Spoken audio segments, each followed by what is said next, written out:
All right.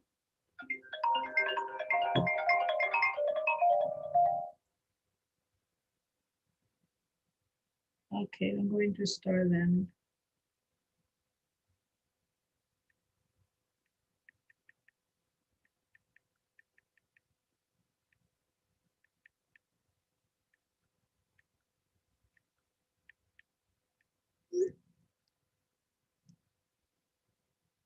All right, so let's do it. So this is what we are going to do. We're gonna call the meeting to order. Today, actually, our meeting will be starting in the new, we're gonna have something new that we only did it once, but as part of our goals. So I will explain further. So, all right, I guess that we should proceed and call the meeting to order. All right, good evening, everyone. Meeting is called to order. Good evening, everyone. My name is Faye Florimon. I'm the chair of the Youth and Education Committee. Today is Monday, January 11, 2021. This is our meeting number one for the new year. And I would like to welcome and thank you, all of you. I just wanted to share with you something that is very important. This meeting, as a part of our committee goal, as a chair, I just called the meeting to order, but I'm going to handle the rest of the agenda to my colleague, co-chair Waldis Cruz, who is going to proceed with the roll call and also doing the introduction for the rest of the presenters and also other items on the agenda. But equally important, I just wanted to welcome, our guests, PS 187, and also members of the how do you call the senior program for and manager for the mayor office, Mr. Irfan Ahmed. But I just want to precisely lead that to my colleague so he can formally do the introduction. So welcome all, and thank you, for joining us. Waldy, are you there, Waldis? I can't hear you, Waldis. Oh, talk. I can hear you. For some reason, I can't hear you. All right. I don't know what happened. Chanel, Yeah, that probably I something can't on hear his you. end Okay. All right. because We he's cannot hear unmuted. you. While this, we can't hear you.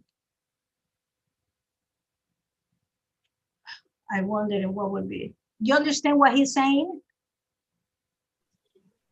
No, type it in the chat, maybe, Okay, text me. or text. Trying to ask you now to. Okay, Maria. To. Oh, Chinel, Maria says to let her in. She can't get in. She's not on the attendees list. He said that he is restarting the Zoom. Okay. Okay. I'm sorry about this, inconvenience. So, but I really want him to take, upon the rest of the agenda because this is part of our goal. I want each member to be able to direct meetings so we can all share our responsibility. But he should be joining us in just in a few minutes. So just bear with us, please. He trying to join us again. Let's see. Let's give him at least 2 minutes. I don't think it will take that long, but let's do that.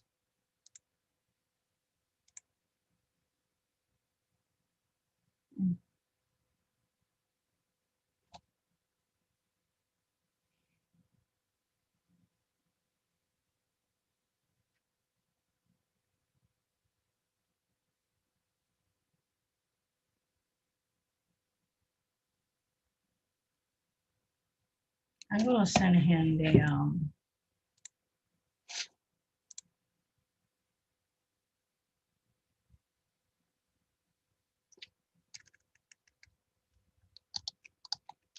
Analyst, TB12.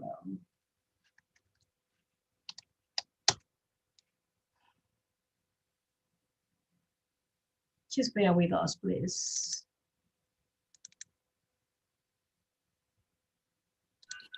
All right, I think I'm back. Do you guys hear me?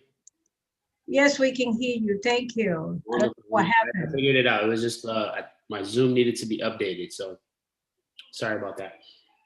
All right, so I already did my introduction. I just called the meeting to order, so you take on the rest of the meeting since, of course, that I already introduced you. So you may proceed, and thank you for willingness to direct the meeting tonight. No worries. Thank you, Faye.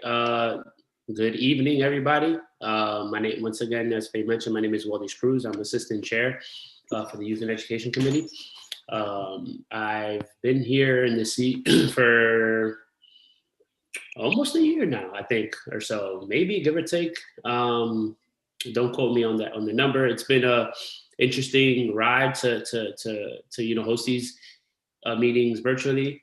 And it's been great in the way that a lot of folks have been able to kind of like tune in and stuff like that. And but it's been we missed the camaraderie of like joining together physically and kind of like making those type of having those discussions and making decisions around resolutions and stuff like that.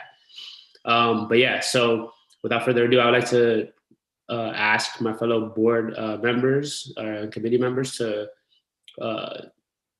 introduce themselves. Not sure if who I see here is just, all I see is Glennis. Not sure if anybody else is on. Oh, yeah, I'm not sure if anybody else is on. Hey, Glennis.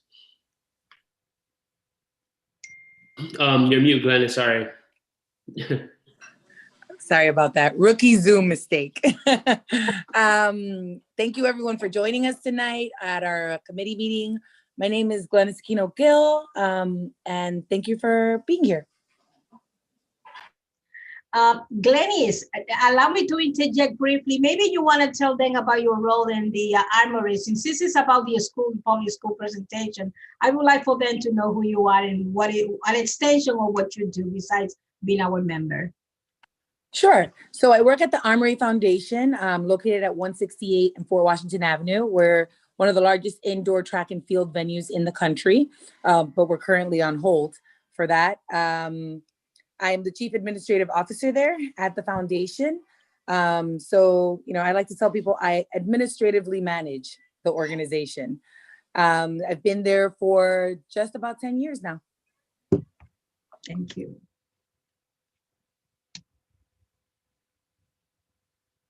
Yes, Wally? Yes, I see Maria Luna has joined. Hey, Maria. She's with us now, okay. Maria, you with us? Well, I'm present, of course. See who else? Maria is with us. Maria, we can't see her.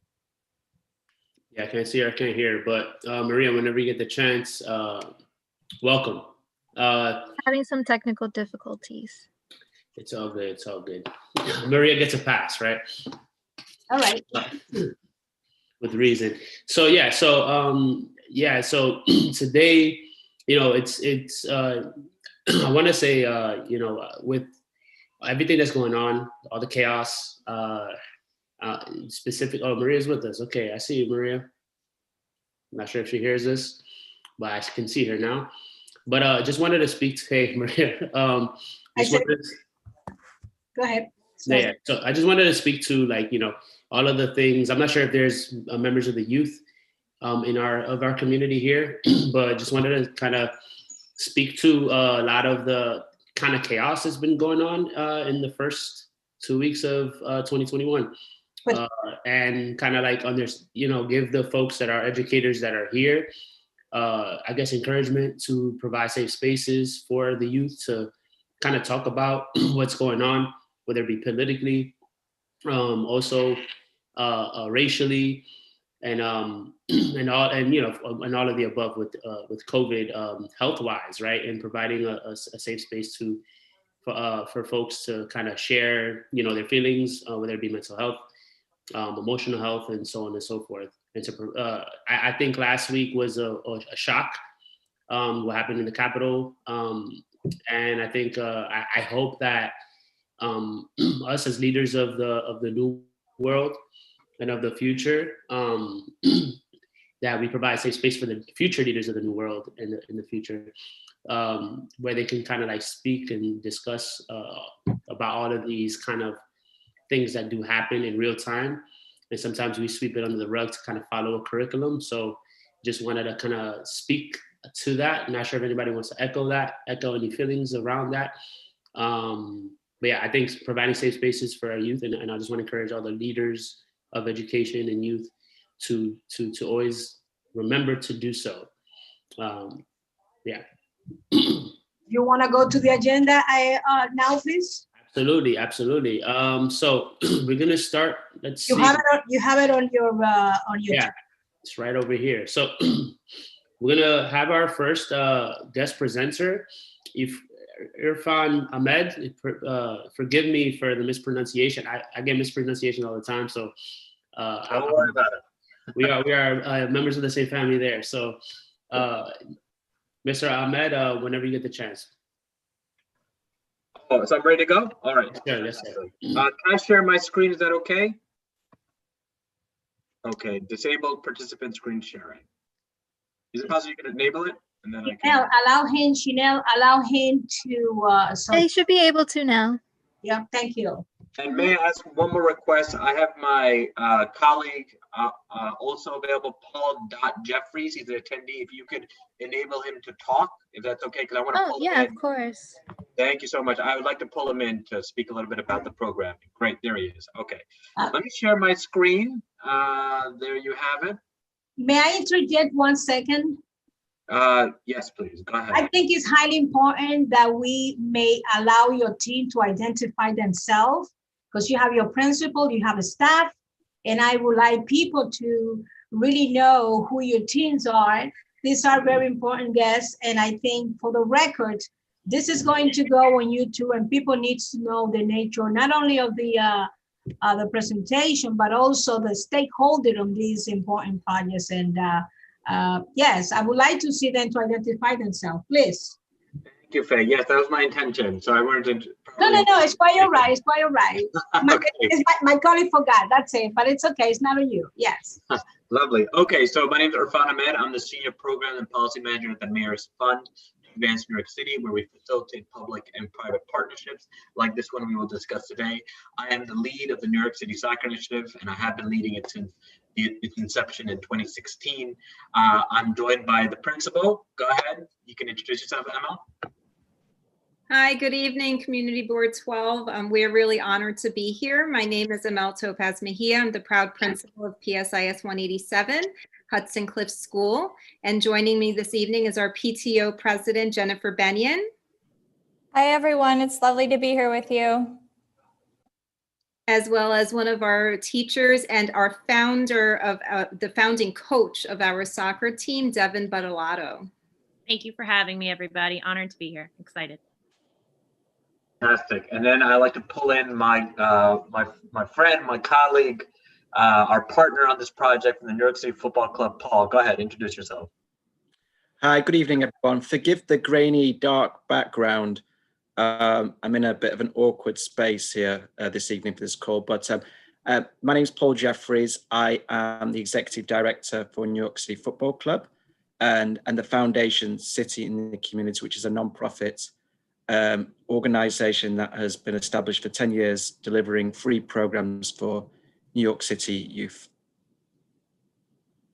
He's coming in live from the UK. I'd like just to affirm that I'm very honored. I'm now a US citizen as of 6 weeks ago. So thank you for having me. Good to see you, Paul. Good to see you. All right, let's get to. Congrats, by the way. So let's get to business, if that's all right. We're gonna be very quick through this because the most important part is the questions and understanding the programming, what we're trying to achieve. So the New York City Soccer Initiative was established in 2016. It's the first public-private partnership to build 50 soccer fields throughout the city of New York. Again, it started in 2016. We have constructed 37 pitches thus far. We've got 13 more to go until we reach the number golden number 50, and we hope to achieve that by the end of this year. We all know this man. Moving along, these are the partners that sponsor this project. It is my office. It is the New York City Football Club, from where Paul is from. It is Adidas, the U.S. Soccer Foundation, and Etihad Airways. This is not public money. It's all charitable donation from all of these entities who believe that soccer can make a difference in some of the highest needs communities of our city. We have, along with the initiative and the sponsors behind it, we also have a maintenance fund that is raised by the New York City Football Club. They have a $600,000 maintenance fund. So it's a $3 million initiative for the soccer pitch construction. And then there's a $600,000 investment, so $3,600,000, a $600,000 investment for the maintenance of the pitches. So everything from anything that could happen, like vandalism, stolen nets, crack repairs, anything like that, we draw from these funds to keep those pitches alive and going throughout its life cycle. These are our city partners. So we don't build on private land. We build on public land. So our partners are New York City Parks, New York City Housing Authority, and New York City Department of Education. Now, for this proposal, we're working with the DOE via PS 187. So this is the great part. So, you know, soccer pitch is one thing, but it's pretty much not useful if it doesn't come with some sort of programming component. And the good news is we have a programming component that is free, but this is one component from the U.S. Soccer Foundation, who's not here to present, but I can speak for them. They have a program called Soccer for Success. They work with a local DYCD partner that the school would like to work with, or the community, or whichever, and they work with them to implement this programming. It's one uniform, one ball, about up to 90 minutes of play per day, 3 days per week and 24 weeks per year. Now, that's just one program, and that representative is not here, but the other program is run by New York City Football Club, and they actually have a lot of amazing activities and programming that they launch throughout this initiative. So I'll give Paul Jeffries a chance to talk a little bit about all the amazing work that they're doing. Go ahead, Paul. Thank you, Irfan. I won't spend too much time, but I think just to reinforce what Irfan said, this isn't about just building a pitch. We really want to be partners in the community and support young people through a variety of initiatives to keep them engaged in healthy, active lifestyles. The Soccer for Success US Soccer Foundation offers their after-school program. We also offer a robo-soccer program, which is based on a STEM curriculum, where we donate robots to local schools and send in a trainer to help teach the children how to code and then program these robots. And depending how evolved and developed they get, they can also compete with other schools using the robots to play soccer.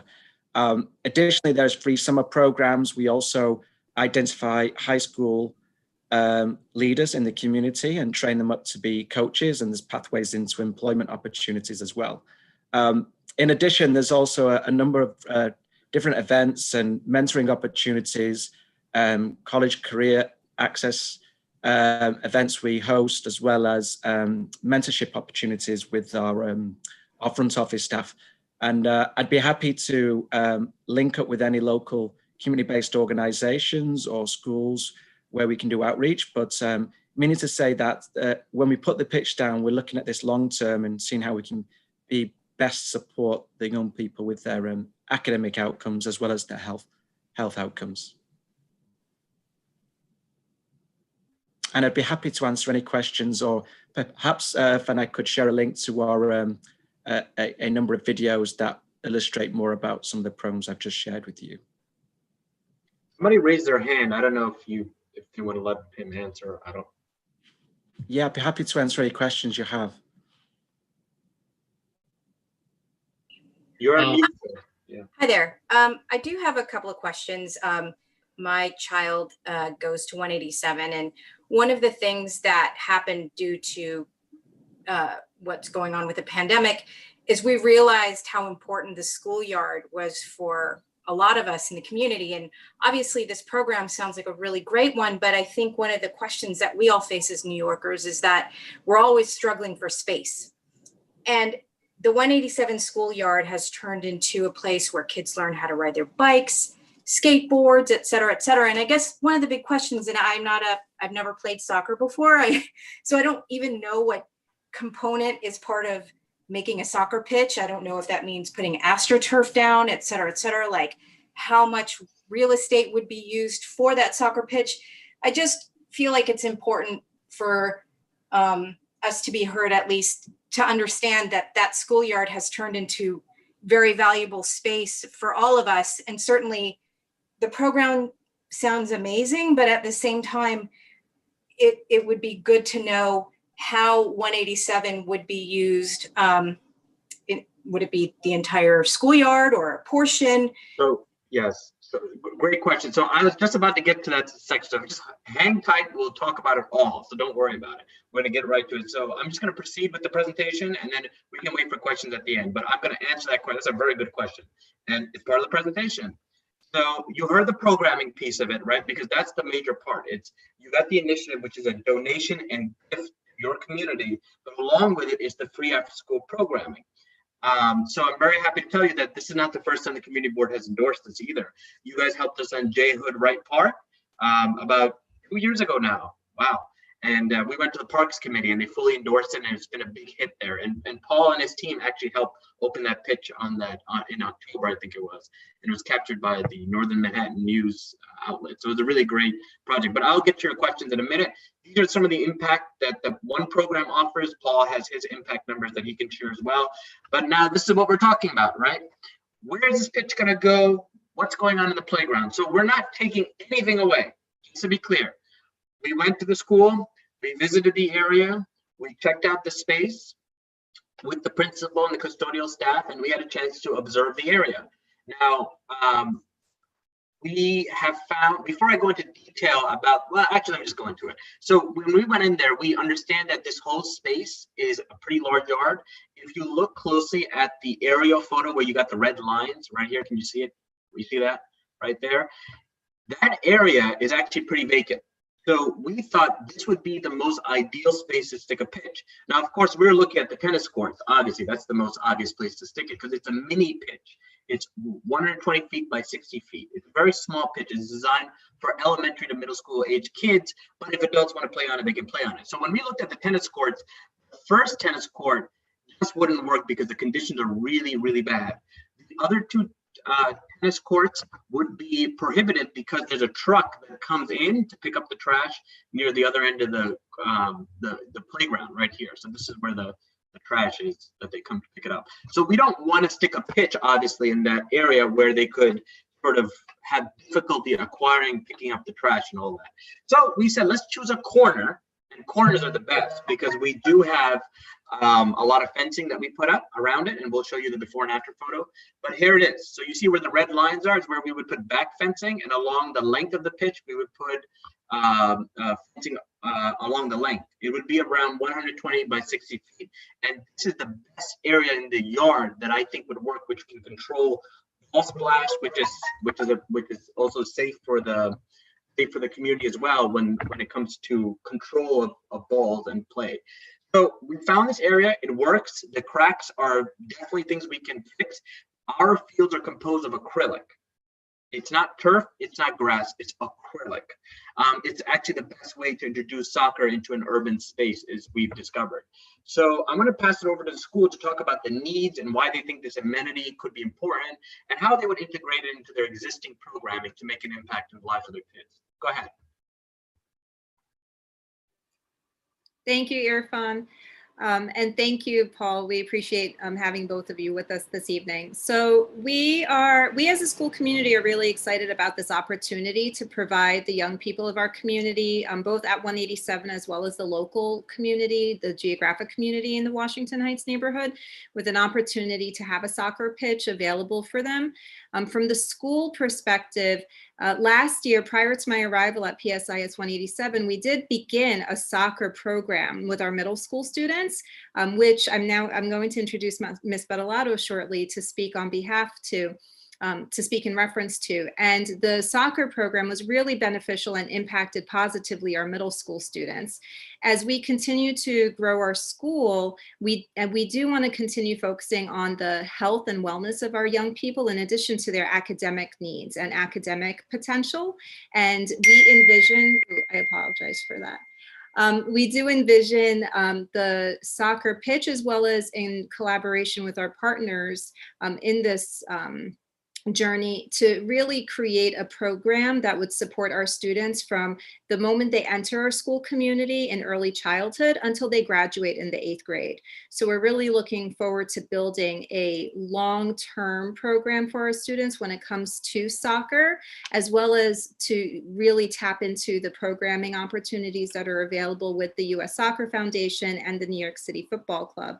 And I do want to invite Ms. Badolato to share highlights from our soccer team, if she's here. I'm here. Thank you, Ms. Badolato. Well, thank you for having me. I'm so excited to talk about it. So I'm a teacher at PS 187 for the past 4 years now. I teach 5th and 6th grade. This year only 5th. With COVID, I'm teaching math, literacy, social studies. And in previous years, I've had a special education section. So it's actually so funny and so ideal that the soccer pitch was designed for right here, because this is where we actually practiced.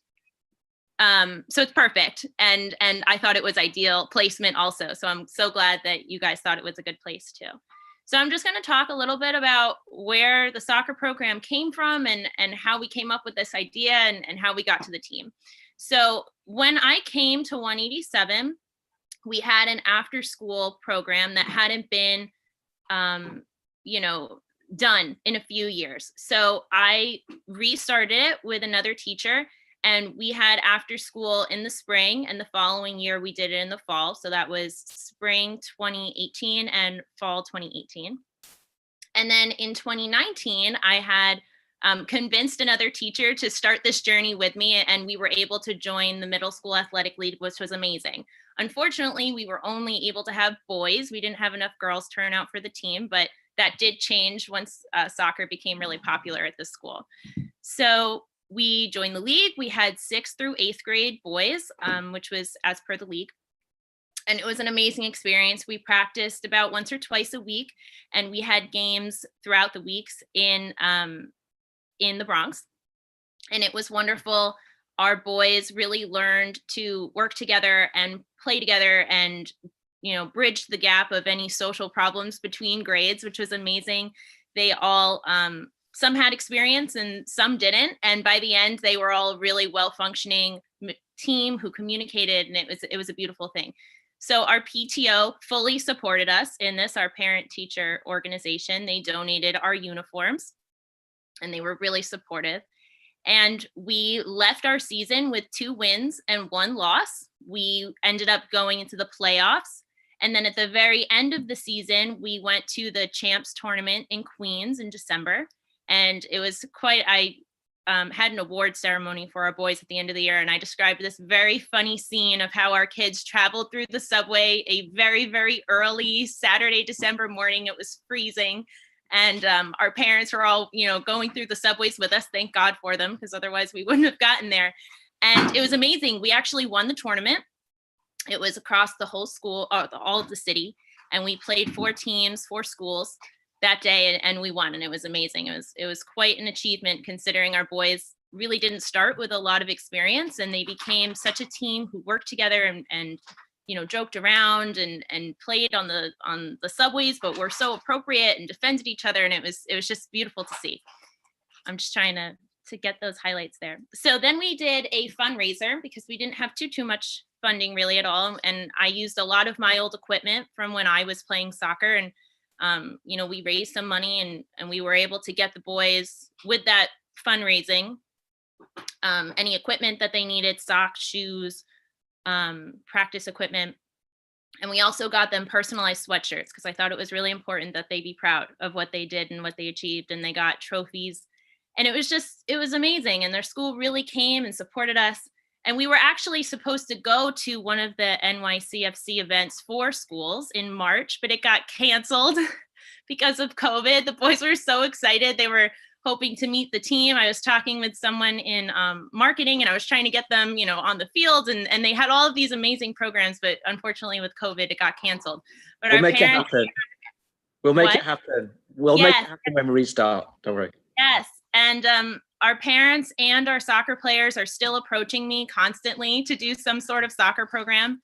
And it's just amazing. In February, right before COVID, really shut us down, I was doing a winter spring program, and we were able to include girls and fifth graders. And I think I had about 45 students, which was where we capped out, that I just couldn't watch all of them anymore. We squeezed them all into the gym, and we were just practicing and enjoying ourselves. We only had two practices before COVID shut us down, but it's been an amazing ride, and I'm really excited for what this could be for our community. I think our kids are just raring to go. I had fifth graders last year who were so bummed that they couldn't be on the team in sixth grade because of COVID. So I think this would be something that's really embraced by our community and something that everyone could enjoy.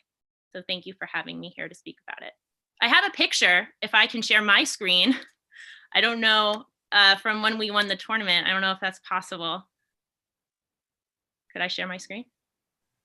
That would have to be, the community board has to allow you to. Let's see, I think you have access to it. Yeah, no, you can call us. Yeah, you can share right now. Okay. Let me see. Thank you, Ms. Badolato. No, thank you.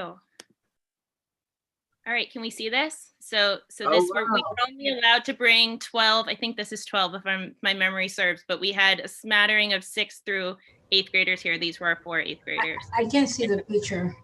Nice. I can see the picture. Excuse me. I don't know what is going on. I can't see the picture. I can see, Miss, how do you call, Devon speaking, but I cannot see the picture on the screen. I think you might have to change the way you're viewing your Zoom. Well, I was seeing everything until, like the slide that Irfan was presenting, I couldn't see it. But if I go to YouTube, I see it in YouTube, but not in my screen. I don't know why. We could always email it to you, Faye, if that's okay. Yes, I'll email it to you. Yeah, it's a really nice photo. But I want to go through the sensation that all of you are experiencing now. I understand. Be sure to share it with you, Faye. All right. Okay, all right. We want to invite our PTO president, Ms. Benyon, to share on behalf of our parent community who is so excited about this partnership. Ms. Benyon? Sure. Hello, everyone. Yes, we have presented this mini pitch proposal at our December PTO meeting, and we received a lot of positive feedback. And I know as a parent myself of 3 kids that, my son loves sports and soccer. And so just from that perspective, there was a lot of excitement in our family. But I think just from the schoolyard perspective of having another designated area for sports would be wonderful. I know that we have a lot there to offer. We're a very unique schoolyard in that it's large space and we have a variety of things, basketball, track. But I think it would be wonderful to have this space for soccer. So I'm very excited about the opportunity, and I'm just really glad that that this was brought to us. Wonderful. So should I take us home now to the finality of the presentation? Okay. Thank you, Irfan. Thank you to the school for coming forward and attesting to the power that this sport could have for its community, its children, and beyond, right? So we're so glad we found this empty space. We're so glad that it fits within the logistical constraints that we often have to work with all sorts of other activities. And the good news is you still have the other sport. It's not going to make that much of an impact by tucking it right in that nice corner there. So we're so glad that it is an area that is used for soccer. No more need for garbage cans for goalposts or backpacks as goalposts. You're going to get official goalposts. So how long does this take? So we can get this done in 3 weeks. I'm all about speed. We need speed in everything we do. Believe it or not, the rest of the city doesn't believe in speed. I try to do things in speed. So when it comes to this project, we can get this done in 3 weeks. We say 3 to 6, we'll get it done even faster. We use acrylic. We will roll in there in the spring. As soon as we get your approval, we go to the Public Design Commission. should be ready to go because the schools so strongly support this project and the parents. And then from there, in the springtime or in summertime, we can just shut off that area and get construction going. And it's not going to be very noisy either. We can work around the school schedule to build it out. And by the fall, it should be ready to go for the, in fact, I would say even late summer. But in terms of officially opening the pitch to everyone and to inaugurating it as an official pitch of NYCSI, we'll do it in the fall as an official ribbon cutting ceremony. Hopefully it's safe enough for everyone. We'll invite the community board out there as well to make sure it's a joyous celebration for the community. And I think it'll be a big moment for us all because it is the final year of this project. And we really hope that the community board votes in favor of it. Again, this is the before and after. You transform vacant land into that. That's what it looked like before and after the Queens. And that's what we hope to bring. The fencing is what we're going to put in the back and along the sidelines to control for ball splash. Thank you very much. Here's the letter of support. Here's everything. So let's turn to Q&A. All right, guys. So we're going to first turn to board members to speak. And procedurally, board members have the right to speak first, and then we open it up to the rest of the community. I do see folks have their hands raised, so I'll try to get to that. But first and foremost, before I let other board members speak, I just wanted to thank you guys for presenting. It was so cool and so awesome to see that other sports outside of basketball, baseball, that is being played in our community. And this is something that I didn't know was happening right in our backyard, right? Pun intended, right? And so it's really, really awesome to see that there's opportunity to play other sports. I'm a product of Washington Heights and Inwood, and all I knew was basketball. Little football. There was no football space to play, but we play either in the street or when it snowed and stuff like that. But soccer is a way safer football, right? And a way better football, in my actual opinion. Now that I'm an adult and I can see the implications that American football have. And it's something that I've always said that, I don't have kids yet, but like in the future, if I do, soccer is a sport that I would love to introduce to my children. I've never actually played, and it's something that I've always wanted to do. And I think it's because I've never learned, and it's because of the lack of programming, the lack of space, nobody, was walking around with soccer balls. Once I got to high school, I saw soccer, the soccer team and folks more from Queens were playing soccer, to be honest. And so it is cool to see that, Inwood and Washington Heights is starting to gain, traction around this sport. Again, so I really thank you guys for introducing the sport to Washington Heights and to thinking of us. I know you guys made mention of J. Hood Park. I'm not quite sure what happened there, but what's happening there. But it sounds cool, to be honest. And so I really thank you guys for again thinking about us. And I've actually, so in 187, I play a lot of basketball actually up further up the block. And I actually have played in the backyard of 187, just FYI. So that that space is huge. Like it's huge. So I think it's a wonderful space to open up a soccer field. I guess my question for you first and foremost, or for all of the above, is would the space be open to the public in the summertime and stuff like that, or in times of like where folks are not in school, and I also have a question infrastructurally speaking, because I know you mentioned of like the sideline. I know the side is not as high as it should be, I guess, for like soccer balls, but I'm guessing you'll get to that. I wanted to ask to see like how high is that gate gonna be, because I can foresee like soccer balls for sure, like going into the street and stuff like that. Right. So to begin with, so on J. Hood Wright Park, I'll just touch on that point. We got unanimous support from you guys. It was a big success, and I think Paul can speak to the sort of activities we do there. But we work with America Scores, is one of the local nonprofits who really wanted that. And in fact, the way we got that, we didn't even know about it. It was someone from your community who put together a petition and reached out to the Parks Department, and Parks Department then reached out to us, and that individual reached out to us as well. He was actually a youth. A young boy. Nice. Together. So it's really amazing to see the spirit that's there. So as to your question on access. Yeah. So We don't control the access. This is a gift to the school and the community. The school, because it's DOE land, will determine how and when does it open. I'll pass it over to the principal to answer the question on whether it's open outside of school hours and if it's open during summer. But for us, we don't add any regulations. Whatever the rules are of the school and the community, we abide by it. But go ahead, I'll pass to the principal. Thank you, Irfan. So when we had discussed the installation of the soccer pitch in our schoolyard, both with the school leadership team as well as our parent body, we had agreed that this pitch belongs to the community.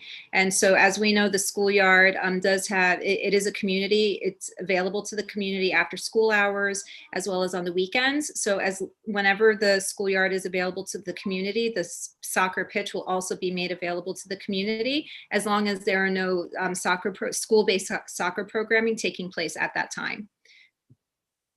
Okay, wonderful. And now, and to your question on the actual structure of the pitch, you just mentioned the fence where the goalpost will be sitting in front of. So actually our fencing requirement is only 8 feet, but that fence there is more than 8 feet. It's like close to 10 to 15, I think.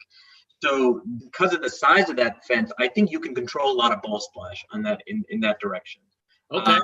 And behind our goalpost, because obviously the one goalpost will be in front of that existing fence, and then we will build another goalpost and a back fence of 8 feet on the opposite side. That means people are protected from behind on both sides.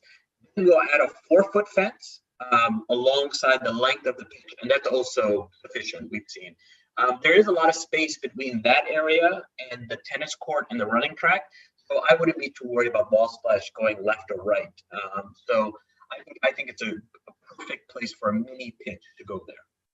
Yeah, I agree. I mean, I don't know the science behind, how high balls typically go in soccer, again, having not played it. But again, like, I just foresaw that perhaps, like, a kick can go out of hand. Like, I've seen games and stuff like that. I've played FIFA where you see, like, balls do go like into the stands and stuff like that. So just was, curious to hear, what the protection is around those areas. I'm going to pass it on to, I see Maria Luna has her hand up. So I'm going to, ask for her to speak at this time. All right. Thank you.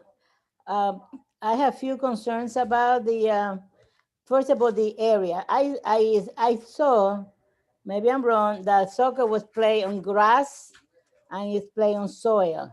So this area is going to be adapted for what? What type of flooring are they going to be using? One of the things that I also would like to know, when I hear you that there's going to be teams and students from PS 187 and also community groups from the community area, right? It's not just limited to the students of 187? Yeah, so let me jump in here. So great questions. So let me just clarify the material we're using. We're not using turf or grass as you're familiar with. We are using acrylic. So it's similar to what is called a futsal court. It's very similar to what they use in Latin America. It is the best urban way to bring an urban soccer pitch to a community, because you build a turf or a grass field, it's number one, very hard to maintain, but it's also very expensive. And if you've ever been to a turf field, you'll start to see that it degrades very quickly and the Parks Department's having trouble keeping up with it. When you think about the material that we use, think of a tennis court. That's the kind of material. So what we'll do is that we'll seal the cracks, we'll smooth it out so it's playable, and then we will add the acrylic and then bolt down the goalpost. So that's what we do across the city. We've been doing it for the last 4 years. So it's been working, and we've seen minor damages to the field, but we've replaced it. We've been doing the fixes as well. So the maintenance fund is what the school has. So whenever they see something wrong, like stolen nets or vandalism, and to be honest with you, we went to many communities where people are like, there's going to be vandalism. Nothing happened. People took care of the courts and reported to us whenever something went wrong. There was one cute graffiti that they made. I think it was like the Jelly King, and it had like a little heart around it. I thought it was a cute thing. That's right. But other than that, that was it. And then there was a second question you said was about community access and kids from outside the school. So this is the beautiful thing about what we're doing, is that we have two programmatic partners. These partners work, as Paul can attest to, and I can pass it off to Paul to talk a little bit about how they do their programming. But obviously our focus will be on the school initially, but as we expand and we scale, we obviously will work with the community board and local organizations to see if we can get other kids involved. I can tell you right now, you have a second pitch, which is J. Hood Wright Park. And from there, we recruit kids from within your community as well. But Paul, do you want to speak a little bit about how you outreach, how you engage, how do you bring kids from the community into the pitch? But Yeah, I think it's just like that. If Maria has ideas, the community, the principal has ideas about any events, activities, times when the space is not being used and could be brought to life and programmed, and we just work and listen and adapt to where the needs are. I think with J. Hood Wright is a great example. That space is not so much programmed because it's just an opportunity for any kids to show up and play without it being permitted. So it just works in a beautiful way like that, in a very organic way. But we're here to support in any way we can. If there is a need, if it's an all girls program, if it's a co-ed program, if it's for high school youth. We have a partnership with the Manhattan District Attorney's Office where we offer soccer at high crime times on Saturday nights. We've been doing this for 5 years, as well as mentoring. And so in addition, if there's needs to bring in lights or open up the school gym, and so that kids can progress into that program, that's all part of our program model, you could say. And from there, we can take those kids who are really passionate about the game, want to give back to the community, join our Youth Leadership Council, and they are then creating a sustainable model where they can say, well, this are the needs of the community for the youth in the community, and we fund their ideas and how they want to design their different soccer programs in the summers. I don't want to ramble too much, but we I have two very short questions. Yes. Now, who's responsible for the upkeep of that area? Because that's a school, so that is the responsibility of the Department of Education. Yeah, that's good. So anyone that comes and uses that is responsible for insurance, making sure that everybody's protected. Also, soccer is a contact sport. So now with the virus and things like that, we don't know when this thing is going to disappear, what type of protection the users are going to be provided with. And another thing, I'm sorry, if there are students, I mean, there's going to be mainly students from the school. My concern is, I want to make sure that not only the students or the children have the access to a sport that is going to lower maybe the one that are obese and and all that thing, but the academics. Are we going to make sure that anyone that is participating on this type of sport have their grades up?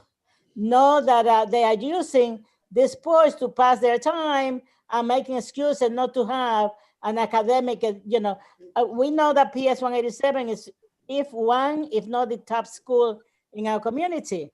Okay, so, but I just want to make sure that the kids are not going to be taking advantage of having 2 hours a day or a week and whatever it is, and they are failing on their academics, education. So the virus, the contact sports, I love to see the co-ed. I think there should be, an education process about interaction between male and female. I think that's fantastic. But the most important for me is what is going to get on their brain for the future, as opposed to having a sport activity on the backyard of their school. Good question, Maria. I'm going to have is Devin, is that how you pronounce it? I'm gonna have Devin answer because she's physically raising her hand. So she seems passionate. So go for it. So like I said, I teach at 187. All of the students, with exception to I think 4 of them, it might have been a lower number than that, were my previous students who were on the team. We had 20 boys. And just touching on the gender part, so we wanted a co-ed team, but the way that the middle school athletic league is organized, you can only have a varsity team, which is single gender. So originally we advertised to both, but we were pulling as a female, and my coach, my assistant coach at the time was a female. We were pulling for the girls, but only one girl showed up. So we had majority boys and So that was obviously what we went with. In the spring, we did a co-ed after school program, and a lot of girls showed up. So what that means is I would need another coach to help me, because since I am, this is an additional thing, I can't run 2 teams, and they're called varsity teams. So it would have to be a girls varsity and a boys varsity. And then you could have a third co-ed. So that was just how the middle school athletic league is organized, separate from our school. But going back to the academics, all of our kids had to maintain a certain average. I was like, as their previous educator, I knew all of their strengths and weaknesses, and I was asking them constantly about how school was going, and they used it as a motivator. It wasn't something that was, we're only going to practice and then we're not going to do school. We only had 1 weekend game, so all of their time was free. And if I'm remembering correctly, all of our practices were over by 4. And that's late. I don't think that's even accurate. It was probably closer to 3:30. So they had plenty of time for school. And all of their grades actually kind of went up, and they were helping each other too. Because before practice would start, they would talk with each other. And not only were they playing and growing in community spirit and working together, they were also helping each other in school. But if this program was to continue, I had already had ideas of doing more of like a school-based before practice, little homework session, whatever, but that would be something that we could look into. But of course, as a teacher, their education was my top priority. This was just a beautiful addition to their education and their social growth. Thank you. Oh, about the virus, about the, interaction now. I mean, there's a contact sport that you're saying that you want to start this program this summer or in the fall. So how is that going to be handled if they need, use of, face masks and things like that? Is that being considered? How you're gonna, be able to take care of that? Thank you for the question, Ms. Luna. So we would, regarding the timeline, if this is approved and voted for, as Mr. Ahmed shared, we hope that the soccer pitch will be built by the end of the summer so that we could begin to utilize it in the fall, of course, depending on the safety needs of our students and of our community at that time. So regarding all athletic activities, especially contact-based activities, we are following the guidelines provided to us by the Department of Education regarding sports. So for example, at this time, we are not engaging in any contact-related sporting activities in alignment with our Department of Education guidelines. So come September, we'll see what the guidelines are, considering the state of our community at that time. And so you are requesting from our committee a letter of support at this time? Yes. So in order for this to move forward, we need a letter of support endorsement from your community. Now, as to your question on Keith, that's a great question. So obviously we're in 50 locations, hopefully by the end of 2021. We just asked the custodian just do the normal routine maintenance, like sweeping up the leaves, just being very careful with the snow blower if they're going to work on the pitch. But if there's anything, stolen nets, graffiti, cracking, problems with the fence, wires coming apart, we just hope that someone can see it and let us know, and we'll draw from the maintenance fund, deploy our vendors quickly, make the repairs. So we actually move very quickly because we're not city government per se, we're a city affiliated nonprofit. So that enables us to move much faster. That's how we forge the public and private sectors together. So I hope that answers your question. And we really hope we can get your support. Well, this reason about the letter of support versus a resolution is the timing. You need a letter of support to expedite this process. If you're waiting for a resolution, it's going to go to the community board, the full board, and then full board is going to be sent to the city council. Oh my Lord. Okay. Now it's under attack because everybody's running for whatever it is. Everybody's leaving. So yeah, I would propose that a letter of support will be appropriate for this particular, for your request. We like speed. If that will definitely suffice for us to get this to the Public Design Commission, because once they approve, we are assembling our team and we're going to work with the school to get this done. So letter of support from your committee would be a blessing. Okay, thank you. Sounds great. Thank you, guys. And thank you, Maria, for the thoughtful questions. Faye, do you have any questions, or Glennis, anybody else that wants to speak on behalf of our committee before I open it up to the public for questions? Faye, you're on mute. I'm not sure if you're speaking to us or on the phone or somebody. Oh, yeah. Yes, no, I'm listening, but I was giving people the opportunity, especially my colleagues first, everybody to go first. So I don't mind going last. But yes, thank you, everyone for participating. Ifan and Mr. Paz and the rest of you. Not to mention all the name Paul I have, and also Jennifer and Devon. So I really want to thank you. So one of the questions, first of all, I know that a lot of people are very curious to ask many questions, as we do. But one of the things that I would like to know, first of all, if it's possible to share your contact information for the outside, meeting, or even all of us and together, so they can contact you in case they have question, or they may want an opinion, or they wanted to give any kind of support to this idea. Because I know that we may not have enough time to hearing, everyone, concern, or everyone opinions and so forth. Now, my question is, how many projects of this nature has been approved already throughout the city? And if there is anyone in particular in Manhattan, our borough, Washington High, I'm not going to ask because I believe this is the first one, but I think that would be interesting to know. Great, thank you, Faye. That's a great question. So yes. we have built 37 pitches. Every pitch has received unanimous support from the community board. Every community board that we presented at your community board for Dayhood Wright Park, that was in 2019, we got a unanimous support from the Parks Committee. This is the second pitch, hopefully, to come to your community if you approve it today. We are up to 46 in terms of community board approvals for year 5. I only need 4 more to go, including this one, and we have hit the 50th mark. So we are 46 in terms of community board approvals. We've got a bunch in Manhattan. We've got a lot in Manhattan. We have some in East Harlem. We have on the Lower East Side. We've got a bunch. So we're really happy to see the energy from across the city. We've got all the boroughs covered, and we look forward to hitting 50, hopefully with your endorsement.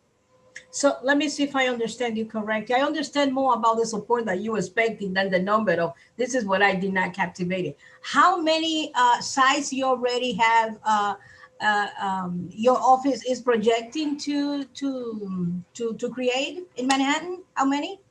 Oh, and how many? I have to say off the top of my head, but I would say a good portion. I would say about maybe 5 or 6 slots this year are devoted to the borough of Manhattan, I can say. So definitely, including yours, yes. So Harlem probably would have. You have a Harlem in mind as well? Say again. Harlem. Are you thinking of Harlem as well? There is any proposal for Harlem?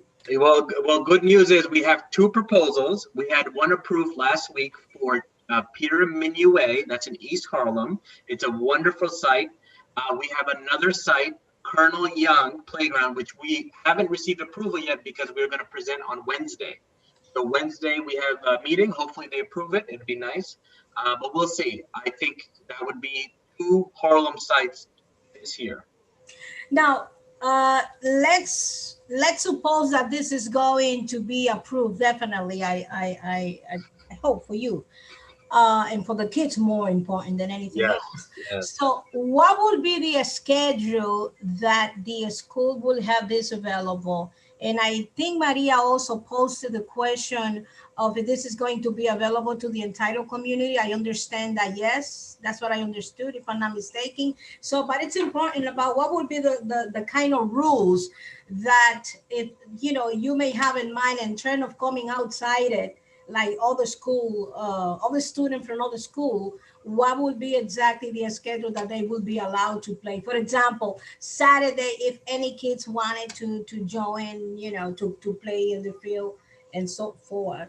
So Can you elaborate on that, please? Yeah, so I'll pass it to the school to, again, reiterate their position on community access and how the New York City Football Club and other teams will work around that schedule as well. So go ahead, Principal Topa. Well, I think probably Principal Topaz Mejia may have something to say in there because her school is going to implement the schedule. You there to push for the project, I understand that, provide the funding, but the school maybe is going to, I guess, this is an assumption. Is the school that is going to implement their schedule because there is a staff and there is liability involved into this. And I think these are some of the things that they're going to consider it, like I'm not sure whether or not they're going to have the field just open to anyone who wants to come without supervision.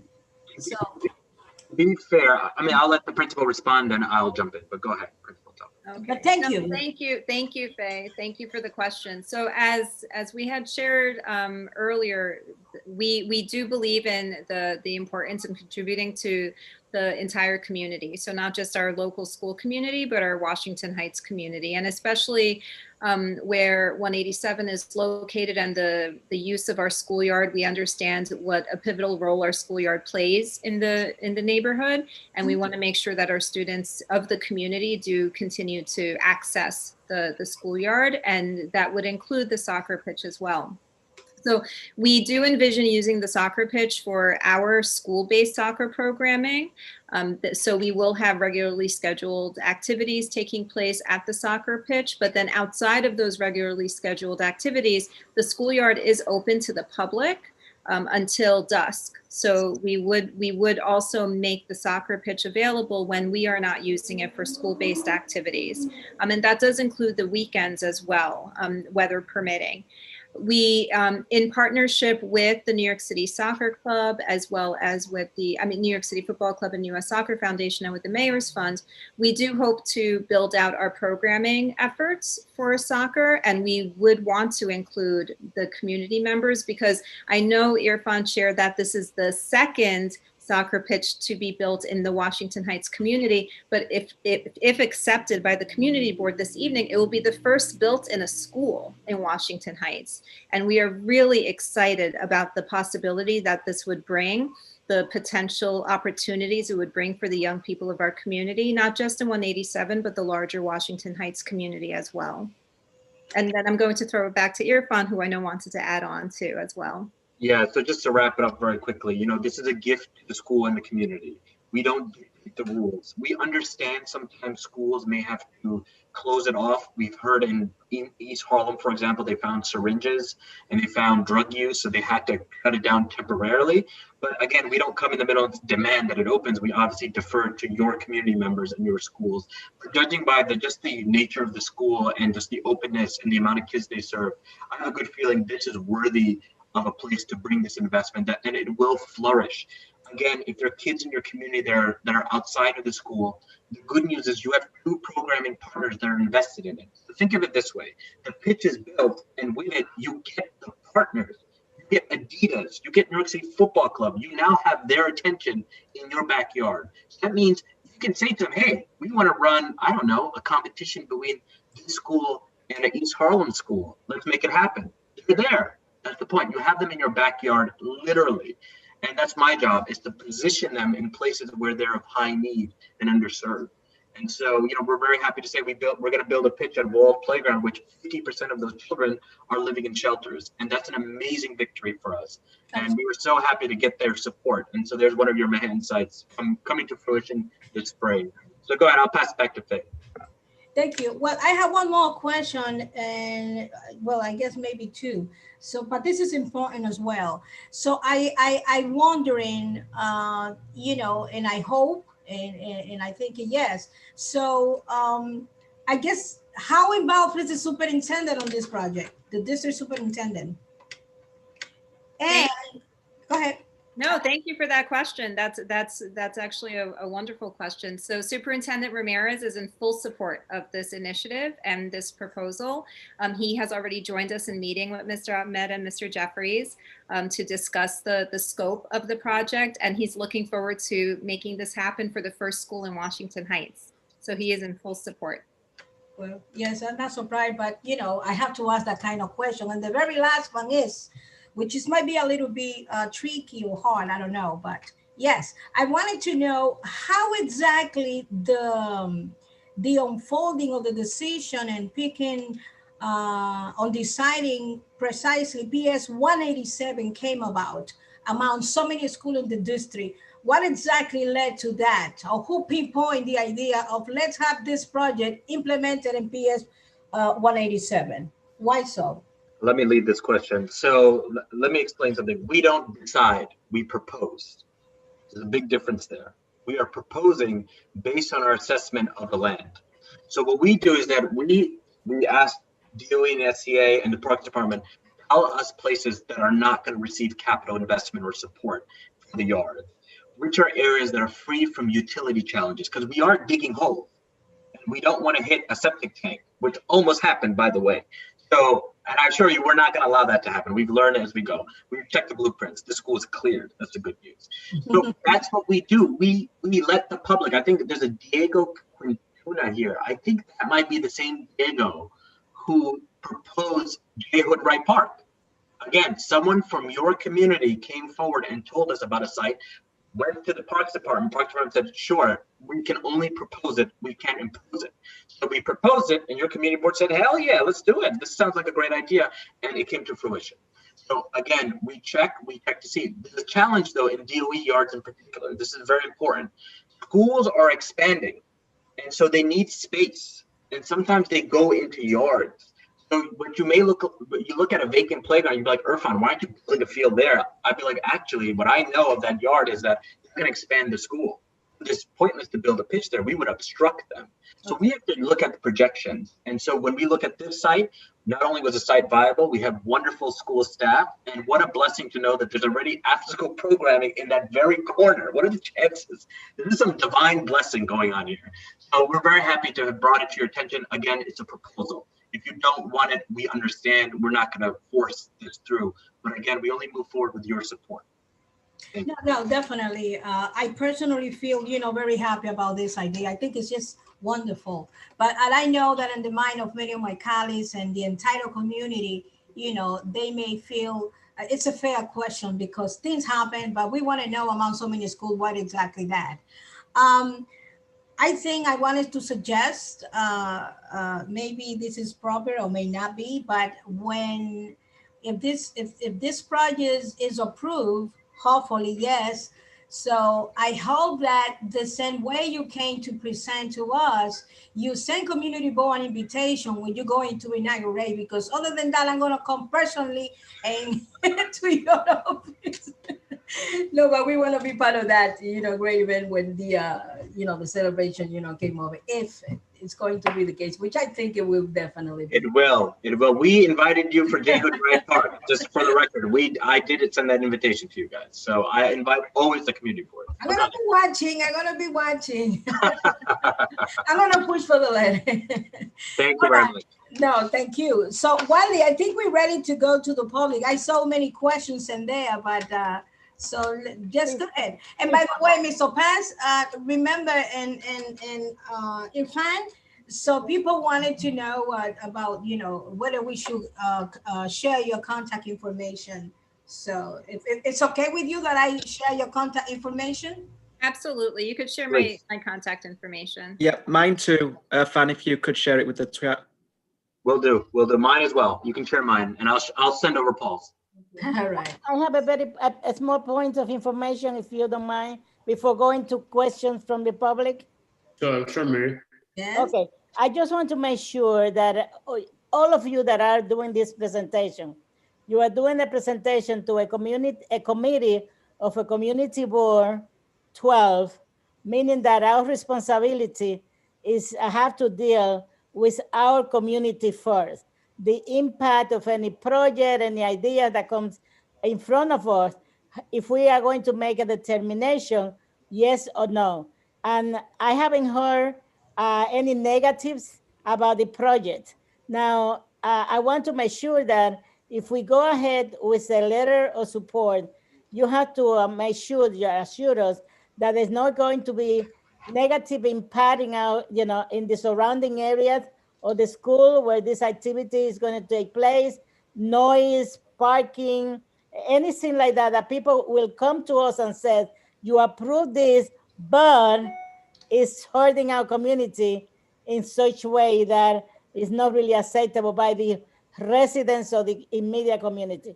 So we have to be a little careful about, just rubber stamping and approving something, which I am in support of, but on my responsibility to make sure the people on the, surrounding the school PS 187 are also comfortable with this idea.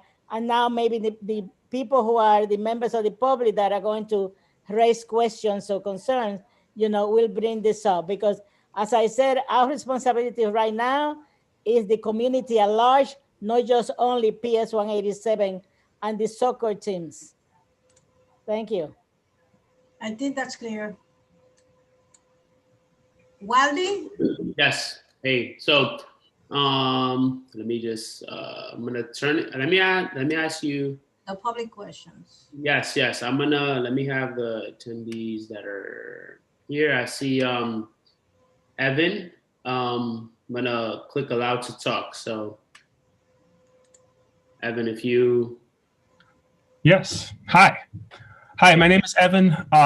Thank you for the presentation.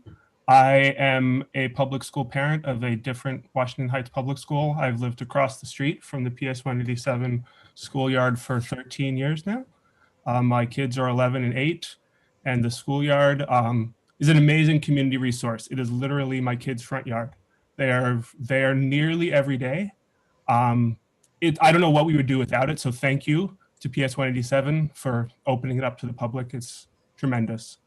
I just want to make the overall program sounds great, so I don't think it's my place to really object, but I did want to bring up a small point. Mr. Ahmed mentioned that this was vacant land. I'm not sure if you've been to the schoolyard on, say, a Saturday afternoon in the spring in glorious weather. It is packed. There are kids to adults of every age, toddlers riding tricycles, young adults playing, pickup football games. It's almost too full. So I guess my small hesitation is taking any space. I don't know that my objection overrules any of what has been said, but I just wanted to raise it. I think it's been a little bit of a frustration to the community that the playground area has always been locked off. I wonder if maybe we can, in the long run, think about that. So maybe the smaller kids can have that on weekends, so they're out of the way of the older kids, just so there's a little more space now with the soccer pitch taking up some of the square footage. Anyway, I'll leave it at that. Anyway, just wanted to raise that issue of just a little bit less free-form space for the neighborhood. Thanks.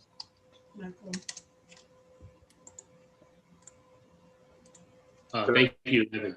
Anybody want to respond to that? I'll just jump in and very quickly say I appreciate the feedback. There's a thing about I never said it was vacant land. I can't assume activities at a land. I can only propose what I think could work based on just the feedback from the direct stakeholders, which is the school and the CBO and parents like yourself.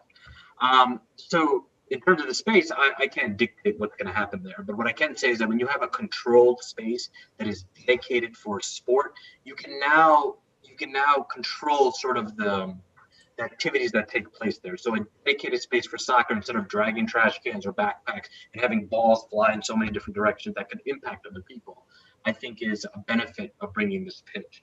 Of course, when it comes to access, this is a good thing that this initiative does, is that it opens the doors to questions about what we can do in a space. And it allows people like you to come forward and say, hey, why don't we think about access, increasing access, limiting it, maybe perhaps, thinking those questions through. So I'll pass it to the school to say what they would envision. But of course, it takes time to do this. First you start off with a proposal, and then you start to figure out what measures you can put in place to make it safe, but also accessible. But go ahead, I'll pass it to Principal Topaz. Thank you for sharing your observation and your noticings and your wonderings with us, Evan. We really appreciate it. We do want to continue to ensure that the schoolyard does continue to be the amazing resource that it is for the young people of our community and for the families in our immediate community. So we do know that there will be some growing pains and adjustments as we repurpose that particular area in our schoolyard as our soccer pitch. But we will grow together as a community and make adjustments together as a community.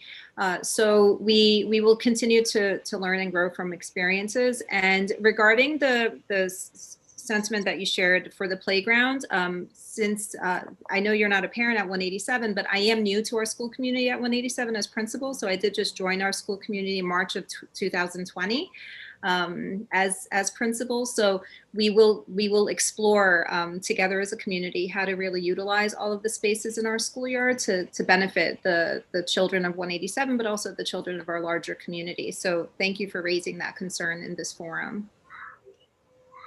Okay. Thank you. All right, I think I see Natalie. Natalie, welcome, Natalie. Hold on, let's allow you to talk. Hello, Community Board 12. Can you hear me? Yes, Happy New Year, Natalie. Happy Hope New all is Year well. all. This is Natalie from the Office of Manhattan Borough President Gail Brewer. I'm on as an attendee right now because I'm trying to manage about 3 meetings at the same time. So I did, before I made a couple of comments and questions that don't need an answer tonight, but maybe some follow-up later. ML is new to PS 187, but I wanted to make sure everybody knew she was not new to the neighborhood or to this community. As a former vice principal over at our GW educational campus, and a resident of Washington Heights. So just making sure that you give yourself the credit you are due, ML. So, and I did send you an email so that you can connect me to this group so that our office can have a copy of this presentation. The borough president, so the community board 12 doesn't speak through letters, it speaks through resolutions, kind of the same thing, just a procedural difference. And the borough president takes her cues from the community board. So if this is something that the community board is behind, the borough president is often in support, and the kind of things that she will always reiterate is about community engagement. You've heard some of those concerns tonight. As you move forward, obviously we all hope that in September, this would be something that could be in use. Just because we would hope that the world is in a place where we can actually be in close proximity to each other. But if there are community concerns about sharing that space or any other impact it has on the local neighborhood, that there be, I don't think this is something that rises to the level of needing an auxiliary board of any kind, but maybe a dedicated email inbox of some kind to get that feedback and have maybe some ongoing reporting even at this committee periodically on the status of that program, and very much into the component of it where it contributes to college readiness. So track that data because it is crucial to the sustainability of that program. And these programs do contribute to college readiness. I say that also as someone who's a college recruiter. So put that out there and teach those students how to connect that experience in sports and to the profile that they take forward to those colleges. Thank you all. Okay. Thank you, Natalie. Thank you, Natalie. And thank you, Borough President Office as well. Yeah. All right, so I want to just thank you guys once again for everything, for presenting, taking our questions, both from a committee and a community level. I wanted to ask Faye for clarification. I know Maria mentioned that we can write a letter of support, but I think Natalie may have mentioned that I think would have to pass a resolution. What is the right I can briefly elaborate on this. As you know, we may suggest, like for example, if the committee, if member of the committee agree on the idea, we may ask the, we may notify the board that we are in agreement. But it's going to be, actually, I can bring, if tonight our members, you may want to ask each of them or each of us whether or not who is in favor or not. So, and I will bring this report to the executive committee when we meet sometime this week. And then, you know, they will decide whether or not it would be, they are willing to write that letter, but it's not upon us. We can only agree or disagree, but they have the final word, yes. Also, before you ask everyone, which I think might be the next step that you wanted to take after the following, if you want to consider the following, there are folks waiting to ask questions. I already answered some of them, but you know, if you want to go through just quickly, so it would be fair to, since they still been waiting, you know, to ask their question, members of the community. If you want to go and review the Q&A section. Sure. Great point. I will definitely do so. It's okay with you? Yeah, not a problem. Okay. Not a problem. So what I see here is, I think we may have answered. It says, will the community be able to access the pitch on weekends and other times when the school is not open? So I think we answered that question. And how accessible will the field be to the community outside of the school?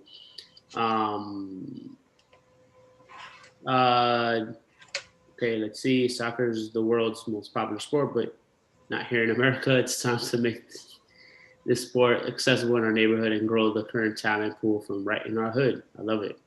That was just a comment. A question was, how many basketball courts will be removed? This is by Anonymous. So judging by the space, I think we'll probably remove one or maybe two, depending on where the fence is, but definitely one is going to be lost. We just have to figure out the exact dimension in terms of the next basketball court. But the good news is you have other basketball courts there, so it's not going to be a major loss. Yeah. And you said there's one up the block, right? Some basketball courts up the block. Yeah, there is. It's just remodeled it too. Fantastic. And to build on what Irfan just shared regarding the basketball courts, because we are looking at the possible impact, we're preparing for it impacting possibly two. So we are working with our custodial team in anticipation to reposition those basketball courts in another area in the schoolyard, so that this way the students will still be able to access the courts. Oh, wonderful. I mean, that's like a win-win then at that point. Yeah, that's great. Diego said hello. I think it's Diego that Irfan was referencing. So, well, hey, Diego, I hope you're still with us. I'm not sure. Yeah, I think he's still here.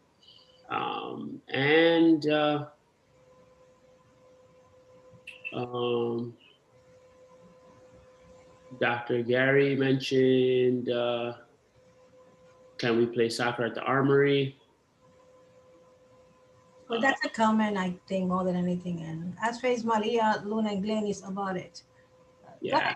Yeah, go ahead. Is everyone aware? Okay.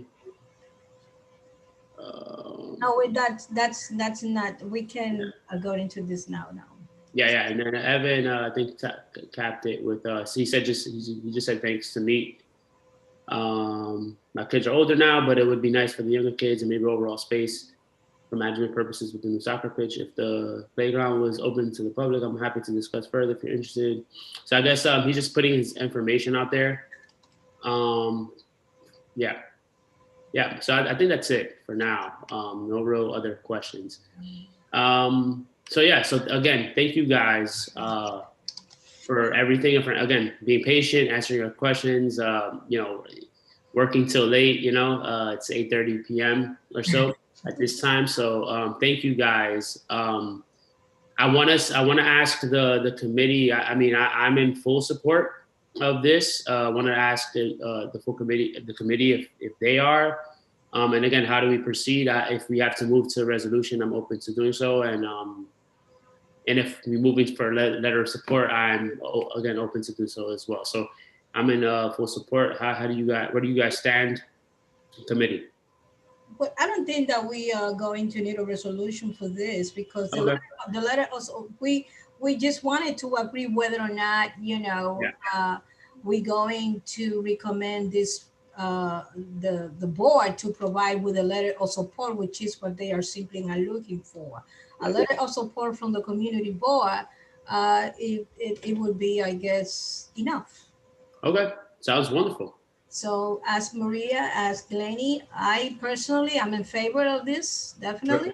Hey Maria, how are you? I also am support of the letter of support, and then because that also give for the opportunity if something doesn't work out, then they can come back to us with corrections and changes and things like that. Then at that time, a resolution will be more effective. But as of now, they are looking for support. They're bringing information to us. They are giving to us as much as, as everything that we have asked for. I don't think we left anything out. They came with information about funding, how they're going to use the space, how they are willing to work with the community. They are listening to the community. I think one of the person that spoke, the young man, says about the utilization of the space that is, crowded sometimes and things like that. I think everything that we heard about was in a positive, and I believe that we should give them, our support as of now. Yes, and thank you, Maria. I wanted to also add that based on the comments and the things that we would like to see, for example, in the letter, we may wanted to ask for the school to keep us posted of any changes. We also wanted to state that we are in favor, but we also understand that this is going to be available to the, to District 6 students and so forth. But, definitely I think it's going to be something that, they're going to like it. It's going to be fair. Yes. Yeah, I agree. Gladys, you have anything to say? I'm not sure if you're still with us. Yes, I'm here. I agree with what everyone said with the support letter and supporting the initiative. Wonderful, wonderful. Thank you so much. So I guess, from where we stand right now and whoever's here, it appears that, you guys have the full support from the committee at this time. And then, we're going to continue pushing this forward to our executive committee. And I guess we'll give you guys the results as time moves along. Executive committee, I believe, Faye, correct me if I'm wrong, that's next week, right? Pardon me, say it again, please. Executive committee, is it next week that's being held? It's this week, if I'm not mistaken. I'll say, matter of fact, I will have to check the calendar, but I think it's this week, sometime this week, yes. Is this week? Oh, no, wait a minute. No. Wait a minute. I think it's this week, but I will confirm to you. Let's just say for safety, just to be precautious, we'll within the next 2 weeks or so, latest, we'll get back to you. But as we push along, we'll definitely keep you guys posted. But again, as far as we stand right now, it appears that you have full support from the committee. So, and again, thank you guys so much. It's so great to meet you guys virtually. And we hope and look forward to hearing from you guys soon, and to be invited to the inauguration, and hopefully we get to win more championships. I'd love to hear. And we'll certainly host. We'll look forward to hosting the winning soccer team at a future NYCFC game on us. Okay, well, nice. I love it. Kids would love that.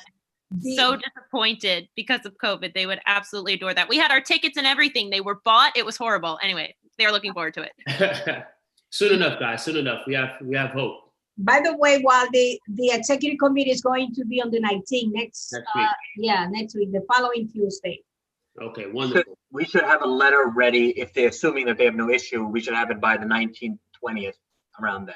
And on the 19th is when they meet. I'm not sure this is going to happen before, unfortunately. No, it's fine. But at least by the 20th, we should have some physical letter from you guys saying. So you asking to us a letter in the night after the meeting? I don't know. Or whenever. It's Let's see. happening. Yeah. Let's see. Let's see. We When can. is the earliest? When is the earliest you think the letter will be? Well, decisions are going to be taken on Tuesday, January 19th. So Okay. I believe once the committee agrees, so they're going to ask the staff to produce the letter of the district, manager. So I guess it's gonna be during that week, but I will keep you posted. But Thank I you. don't want to commit myself, because it's on them, not on us. But Fair today enough. we're gonna have you already have our approval, at least from the members that are present. Fair enough. Fair enough. Thank you so much. We really appreciate your backing, and thank you to the school and its staff for coming through tonight. Thank you. On behalf of our entire school community, we are grateful to Community Board 12 for your support. And we really thank you for partnering with us. This is a partnership and you will be there for every step of the way, starting from now until the future. So thank you so much. And as a proud Community Board 12 resident and parent here in our Washington Heights community, it brings me great pride to be able to do this for the young people of our neighborhood and our community. So thank you for your full support. We really appreciate it. And thank you. By the way, I wanted to say congratulations because I don't think that they could have put in the school, a better principal. Knowing you and your criteria, I think it's wonderful, and I'm very happy for you. Thank you so much. Okay. Yes. Thank You're you. welcome. All right. So, and thank Right, you, guys. John and Paul, and of course, Irfan. I'm just calling you by your first name because I believe in, connecting, and I think that calling people by the first name, although this should be more formal, but just allow me at least to do that section tonight. And Jennifer, who else that I don't see? Well, anyway, I want to deeply thank you for, joining us this evening in our meeting and bring that business, to the community. And I'm very happy and for that. So I thank you deeply. Thank you very much. And good luck on your project. Thank you very much. Take care. Thank you, guys. Okay. So Wally, maybe you want to proceed now with our next section with the new and old business. Folks who's going to make any announcement, maybe they might be interested, since this is also just connecting the back. So I want as many organizations to connect anyone that is going to make any announcement and may wanted to perhaps share with, PS 187. I think it would be, a great idea. But if PS 187 and the presenter wanted to leave, they may do so as well. It will be understood. You can continue watching this or tomorrow, whenever you wish, in YouTube. I will send you the link, but it's in YouTube. All you have to type is CB12 Youth and Education Committee. And not only you're going to see this meeting, but other meeting as well. Like the executive committee that you wanted to see what exactly, what would be the decision.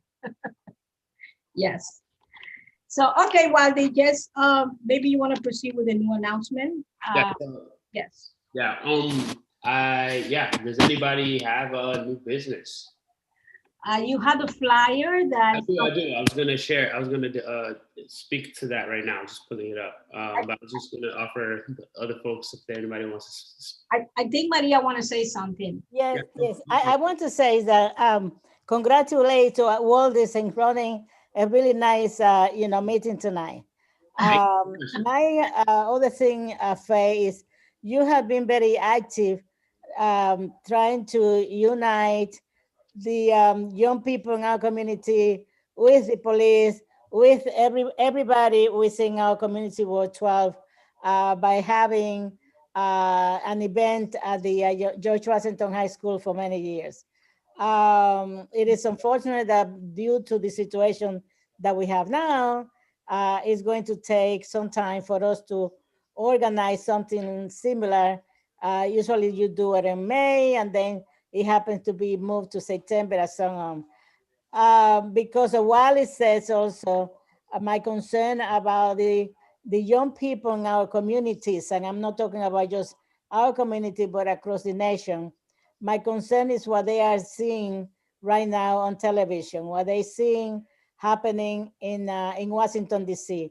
What may happen before, by the end of this month, with all the threats and accusations by the radical groups that are dominating the news media right now, and also how this is going to impact in the mental state of our young people looking forward for their future.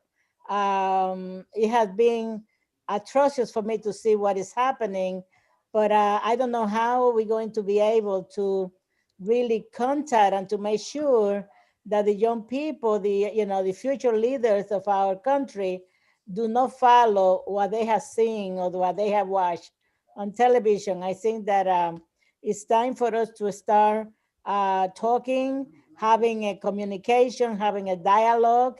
I was last week, I was informed that a young 14 years old young girl committed suicide right here on Fort Washington Avenue, one of the buildings near me.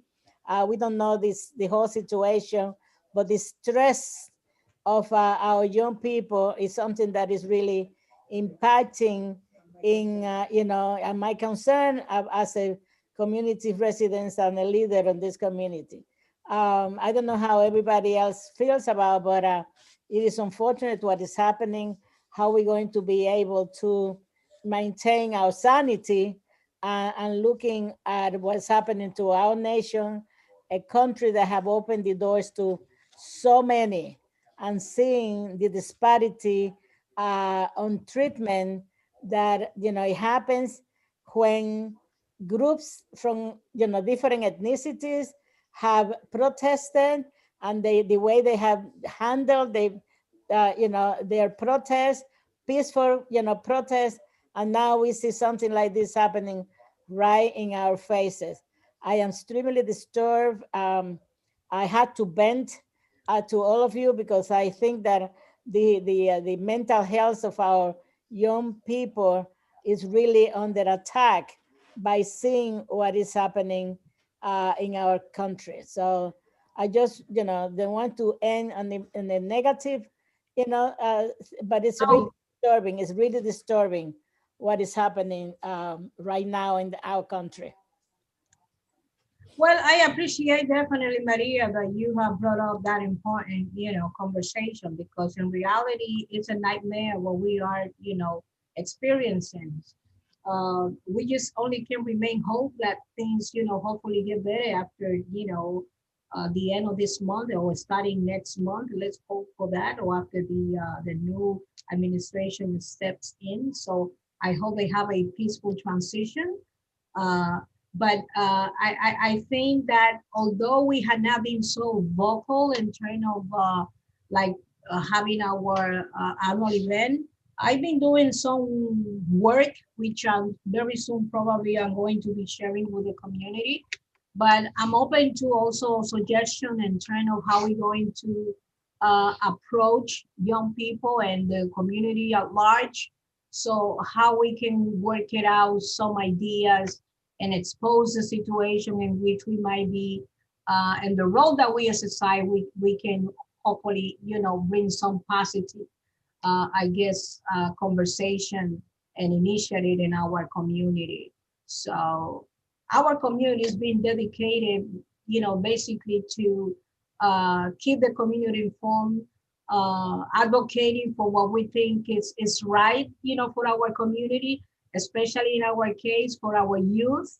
We have tons of organization just devoted to help, parents and helping our youth. And I think we, and within our limits, as far as we can go, I think that we definitely will continue to advocate for those folks and family in whatever capacity we may possibly can. So I really thank you for bringing that up, Maria. Yeah, for sure. I agree. Yeah, I agree. And I echo your sentiment, because I feel like we have, mental health is like probably one of the more stigmatized things that, in our community specific to like our Latino community, our Black and Brown communities, excuse me, that we don't speak enough, especially with children, and especially with like people, that are growing through these times of that are so weird, right? Like it's just tough. First and foremost, we have COVID, right? That's underlying.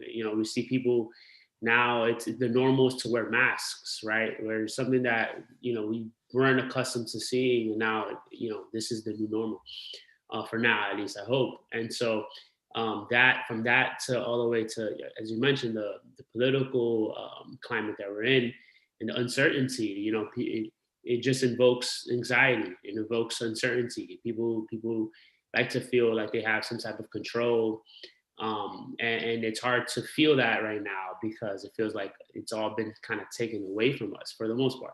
And so I'm so open to like kind of having these type of discussions in terms of like, mental health, and like even hosting like even groups around this stuff, if that's something that's helpful to the community. I'm a big advocate on self-care and like, preventive self-care, meaning like, meditation, yoga, reading, active exercise, all of the above, just to like kind of take care of the body, right? Take care of the mind, take care of ourselves. Because that's, again, when we talk about control, the one thing we do have control over is ourselves. And that's probably the most control we have is ourselves. So, excuse me. So when thinking about that, I always encourage folks to feel empowered to step into themselves and really regain that control, and understand that as things do happen, we adapt and we continue to learn and grow as time pushes forward. And so again, I'm more than happy and open to like kind of hosting these type of conversations, having them. I don't know how to start, but like I would love to. Honestly, I think I do so with my friends, so it wouldn't be much of an effort to like kind of do it with folks in the community. But yeah, I see you muted herself, so I think you wanted to say something, right, Maria? No, I just wanted to wait for Faye for the our next meeting. Maybe you could invite someone from some of the agencies that are providing psychological assistance to the young people to come and speak with us to see how we can move this agenda forward. That's that would be my my take. I don't know what we have for next month. Agenda, right. but I think it's critical that we start talking as soon as we can. Well, we definitely, I will follow up with an email as usual. I will always ask you guys that you have all the freedom to invite anyone that you may think it. I thank you for that suggestion. Definitely, that's something so much needed. And perhaps, yes, we can collectively work on that and find, who can possibly share a few tips, for parents, for youth, encountering, going through this experience. Definitely, yes, we can bring that conversation in our next meeting in February. I wanted to say about the announcement. We only have 10 minutes left, and I don't know if you have on the screen the announcement. Do we have Word Up on maybe you want to call Word Up? I believe his name is Memphis from Word Up. As Chanel, to see if Chanel can see Memphis from Word Up. I just allowed him to talk. So yes. Hi. So one moment. What do you want to call Word Up? Invite so they can speak. Yeah. So Memphis. Can you hear me? Yes, 1 second, please. And announce that this is our, the face of the agenda. This all is right, so a new business, an announcement or new business. Memphis will be talking on behalf of Word Up. So this is Hi, I'm Memphis. I am the youth programs manager at Word Up Community Bookshop Librería Comunitaria, and we have 2 new after-school programs, one starting tomorrow, another starting Wednesday. I'm gonna share I guess as a question, since there isn't a chat box, the link to our Word Up After Schools program. Some kids, actually, we do have a PS 187 kid who signed up, which is funny, but it's we have a middle school program for grades 6 through 8 and another for grades 1 and 2. Both feature free books, discussions, visits with musicians and other people, as well as other activities hosted by teaching artists. And we also have the continuation of our Lomas Lit program, which will be starting back up again in March. So I'll be back to talk about that again. But it is a book club for young adults from ages 13 to 21. So I just want to share that with you. I'm going to put the wordupbooks.com/after-school programs as a question. I don't know if then that can be shared. But yeah, I just, that's the sum total of it. If you have any questions, you can email me at education@wordupbooks.com. There's more information on the link that I just put into the question. I just posed as a question in that box. Yeah, it's a free program, and it's registration. It's not officially rolling, but because this is a community board meeting, and if there's anyone here who's interested in joining our programming, joining the program, you can continue to apply, and if and forward any questions that you have whatsoever to education@wordupbooks.com. That's awesome. Thank you so much. Thank you. Thank you, Felix. I don't know. Can you share the flyer? Let me see if I can. I think it would be a good idea if we be able to share the flyer. I am not sure we may. I sent it to your email, Wildis. I don't know. Yeah. You have it? Oh, no. No? Yeah. Let me just. If you have it, that would be great. Yes. Hold on. Yeah. Give me a sec. Where are we? Yeah, I just sent it to you. Yes. So in case that you wanted to, yeah, to share. Hold up. No? Yeah. Give me a sec. You have it? Let's see. Yeah. So if people can see, I think that would be a good thing, you know? Yes.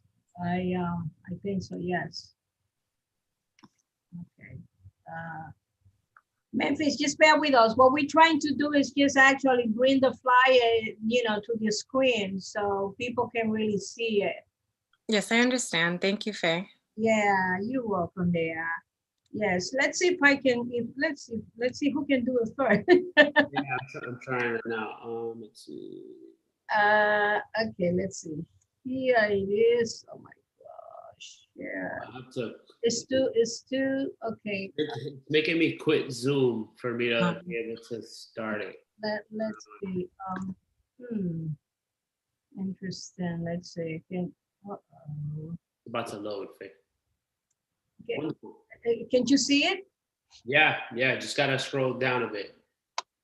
Okay. So You could click stay on page. okay. Well, this is the farthest I can go. Wait a minute. Are you seeing what I? Did you see what I posted now? Right? Yeah. Yeah. Okay. So people can see that. Yes, this is going to be in January, from January to March, like Memphis says. It's free. It's virtual, and this is from first and second grades. And that's going to start, like you said, on Tuesday, January 12th. If anybody want to take a picture of that, that would be fantastic. But I just actually put them in there so they can see the website, which is www.wordupbooks.com. So after school programs. So yes. So is that it? That's good? Yes, thank you. You're welcome. I'm sorry that I since you send it on the body, that's why it's making it so hard to share, but I thank you for for sharing this too. All right. So Waldy, I don't know if Memphis wanted to share anything else, Memphis, that you would like to share with us? Of just our upcoming programs for youth that'll be ongoing. Okay. All right, thank you. Thank you. Waldy, you may proceed. I believe that is a young lady, but this was not actually in our agenda. So it just came throughout during the presentation. Her name is Tatiana. Maybe you want to call her and so she can share our whatever announcement she said that she wanted to share with us. Tatiana. Yeah, and I'm trying to, is she in our Q&A? Oh, I see. Is she there somewhere? I don't see her. Hey, Tatiana. Janelle, did you see Tatiana? She's not on the call anymore. Yeah, I don't see her here. Oh, she left. All right. Well, all right. So I guess in spirit of moving forward, guys, any old business that you guys want to discuss? Well, yes, I just wanted to discuss briefly that I don't recall. I guess I have to check it out next month. I believe whether it's Jonathan or is Paradise who is going to be directing the meeting. Yeah. One of them will be. And I wanted to remind them that this is going to be, part of our goal. And speaking about our goal, like every year, I highly encourage each of us to come up with some idea that I would like to see the committee embrace on it. And that it's a lot for us to actually discuss. And hey, be as creative as you can. I know you got, many talents. We have a lot of talented folks with us. So I really want you and highly encourage that you put that brains to work. So you are chairing now our meetings. So think about that. And Waldy, I can't thank you enough. You have done a fantastic job this evening, and I truly appreciate it. And I hope that you still continue able to do that because it's good. It's good for us. It feels good. Great. So other than that, besides asking folks that come up with goals, so keep in mind that we need to continue in the idea that we need to build bridges. We need to promote more relationship. We need to bring folks together in our community. And there is a tons of people that in organization that if we bring them together, a lot of good things is going to happen. And more than ever, the community of all of us needs to be together and remain together and working together as much as possible, because this is the only way in which we're going to see changes, hopefully positive changes, to get unfold. So, and I guess this is it for me. So, Mr. Chair, so it's on you to adjourn the meeting. Well done, Wallace. Well done. Thank you. Thank you guys. Thank you guys for laying the ground for me, for real. Appreciate it.